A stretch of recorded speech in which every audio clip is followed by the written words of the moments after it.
I don't have to tell you how powerful the internet and social media is. False information can spread like wildfire online, but that doesn't necessarily mean that censorship is the solution either. Because as China's recent actions show, the power of censorship is all too often used to silence dissenting viewpoints. Joining us now is CJ Pearson, a young conservative who knows something about having a major online presence himself. So, CJ, when we look at the younger generations, right now TikTok is in the news, but it's not just TikTok. It's Twitter, it's Facebook, it's all these different social media platforms. How effective is that in creating a narrative among a group of voters? It's incredibly effective. You look at the popularity that Black Lives Matter has largely had. We've seen the protests in the streets, but let's not act as if that happened through any physical means. It happened through that message disseminating through social media.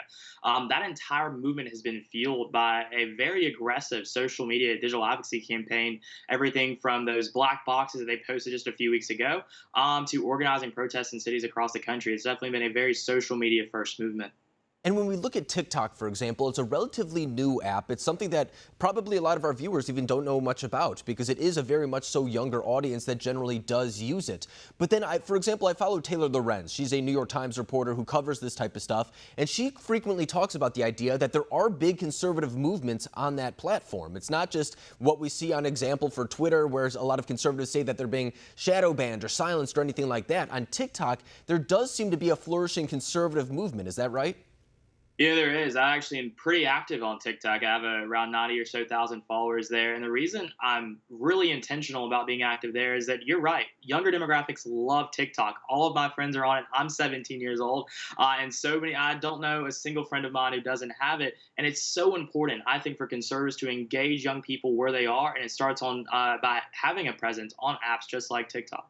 No, I think you're right, because there's an overt effort by those on the left, for example, as you were just talking about, to get young people involved in not necessarily the Democratic Party, but some of the movements that they do support. I mean, you brought up those black squares for the Black Lives Matter movement. You bring up other campaigns, and that is something that demonstrates that these must be effective. Otherwise, people wouldn't be putting so much emphasis into it. So do you think that when it comes to our conservative leaders, or even our Republican leadership as lawmakers, do you think there should be a greater emphasis on not only reaching out to young people, but securing their place on these social media platforms?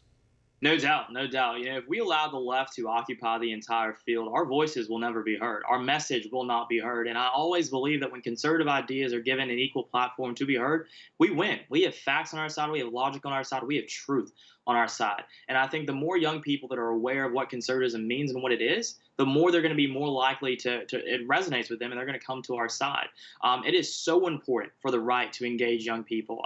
The fact of the matter is that I'm going to be a first-time voter in 2020. I'm super excited to cast the first vote of my life for President Trump. But it's going to be a great amount of young people within Generation Z that are going to be voting, and it's so important that we ensure the preservation of conservatism. That starts by ensuring that young people even know what conservatism is, and it's not a fully formed idea, fully corrupted by their liberal professor or their teacher in high school.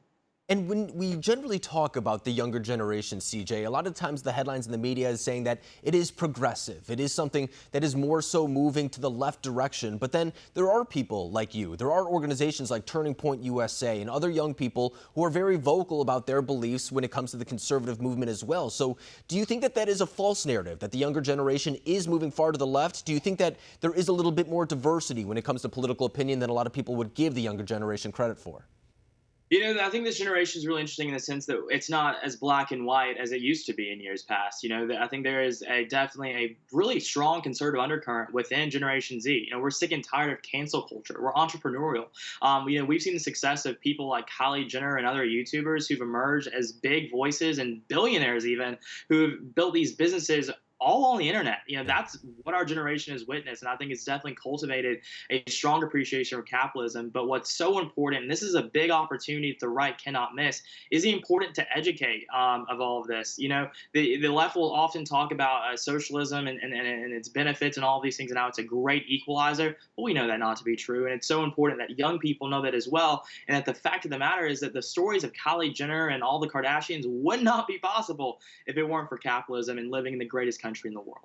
No, and I think you do bring up a big point too, and it's the idea that especially the younger generation are looking for change in some direction or the other. I think that's why a lot of them, for example, will support Bernie Sanders over Joe Biden, will support President Trump over maybe the more cliche type of establishment figures. I think that is something that is resonating throughout most Americans, but especially the younger generation as well, who is looking for change among more than anything else. I think you're right on to say that. But CJ Pearson, it's a pleasure having you on, breaking down this topic that, to be honest, I don't know much about. So thank you for joining us tonight. Thank you for having me, Alex.